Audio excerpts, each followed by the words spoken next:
dan mungkin antara perkara-perkara yang mungkin kalau kita boleh bincang di sini mungkin perkara-perkara yang lebih umum antaranya lah.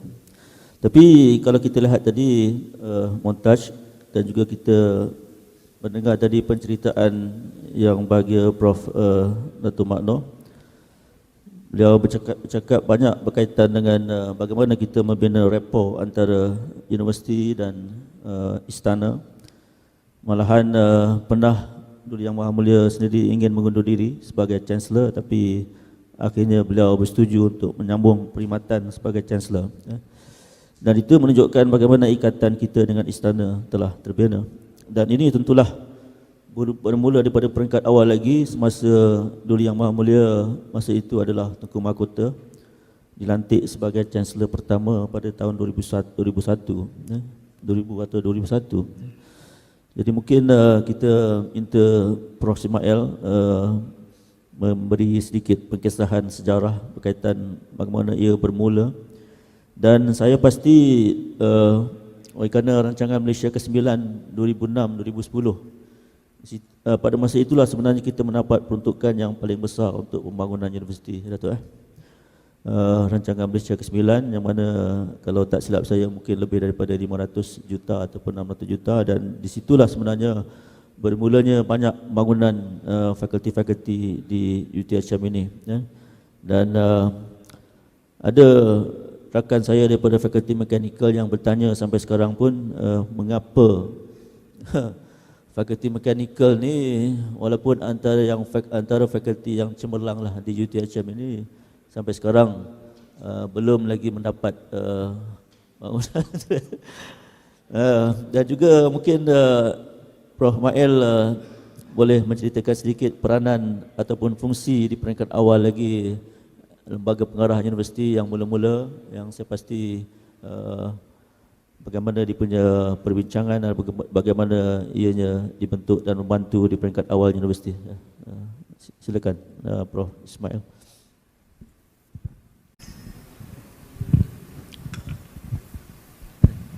Assalamualaikum sekali lagi. Terima kasih Mursi. Kalau nak mulakan dengan pelantikan Chancellor, oleh kerana kita bercadang mengadakan convocation yang pertama pada tahun 2002, kita ditubuhkan pada tahun 2002 dah kita mulakan convocation yang pertama. Ini memandangkan kita ada pelajar yang sedang orang kata mengikuti pengajian di itu mendapat degree dia di UTM. Walaupun oleh kerana ada beberapa permasalahan, kita mikirkan adalah lebih baik kita buat convocation sendiri apabila kita dah ada surat beranak sendiri.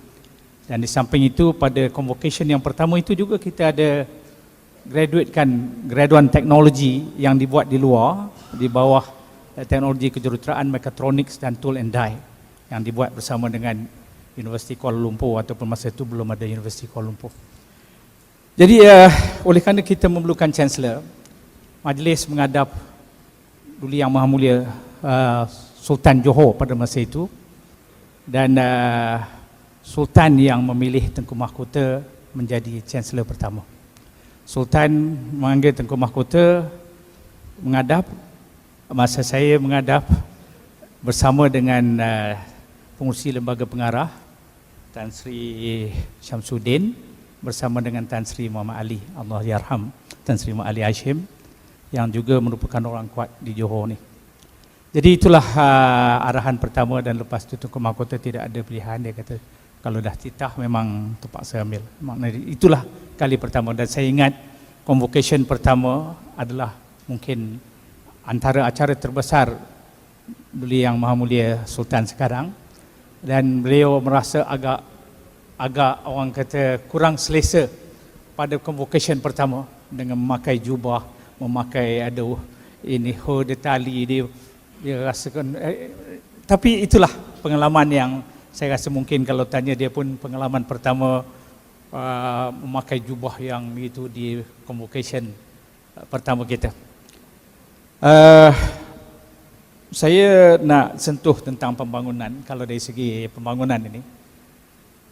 Oleh kerana macam saya katakan awal tadi, universiti kita membuat semua orang kata keputusan-keputusan penting secara mesyuarah.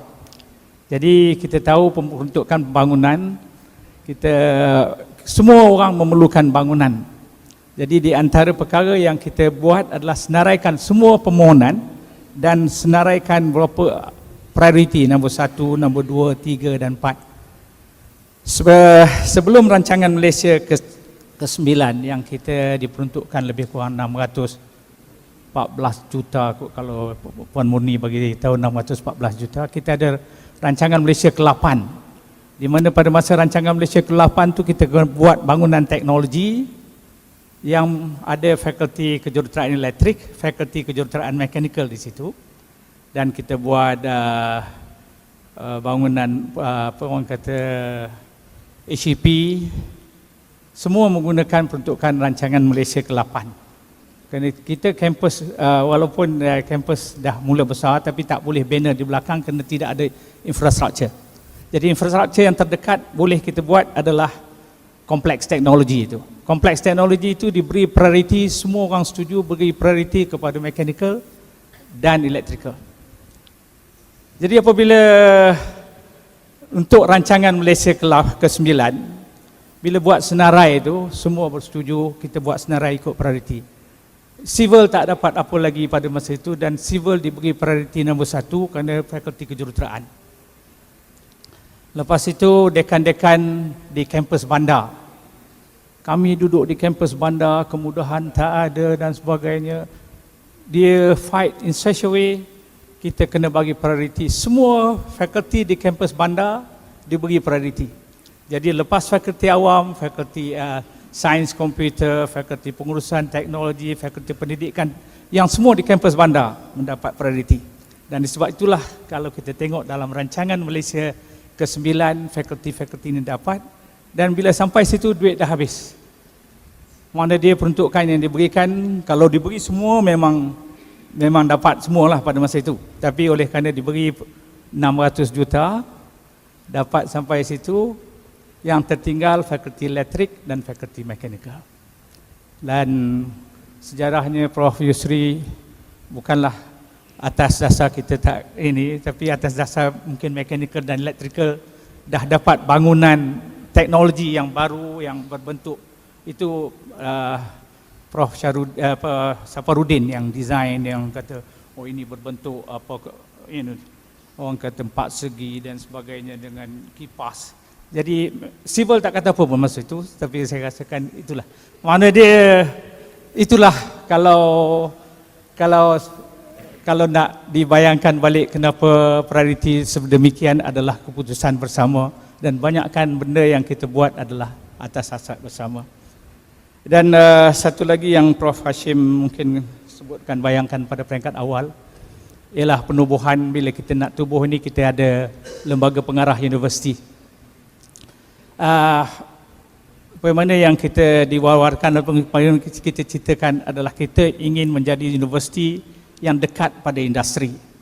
Disebabkan itu, lembaga pengarah kita nakkan semua dari industri. Jadi Tan Sri Syamsuddin dari industri mewakili negeri Johor. Kalau UTM dia ambil setiausaha kerajaan negeri. Kita tak nak, oleh kerana kita nak dari industri, kita ambil Johor Corporation. Sebab itu Tan Sri Ali Hashim dimasukkan sebagai mewakili kerajaan negeri, kerajaan setempat. Dan lepas itu kita nak juga orang-orang yang hebat-hebat untuk mengetuai kita. Walaupun kita pada masa itu bayangkan kita universiti yang dewan pun tak ada, dewan mesyuarat pun, kalau bayangkan dewan mesyuarat dulu pun tak ada. Tapi kita pergi jumpa Tan Sri Syamsuddin yang ada bangunan sendiri, tingkat yang paling atas Sapura tu adalah ini. Kita jumpa dengan Tan Sri Nick Saim Derby, juga Saim Derby itu satu floor tu adalah untuk ketua pengarah dia saja. Jumpa dengan Datuk Ramli Datuk Namli ni Nadikop, bukan Nadikop, daripada Selcom pada masa itu, pengarah Selcom, Tan Sri Nik. Jadi orang bayangkan lembaga pengarah kita adalah antara yang terbaik. Sebab itu lepas 2 tahun, setahun setengah, dia ambil Tan Sri Nik ini jadi pengurusi lembaga pengarah UiTM.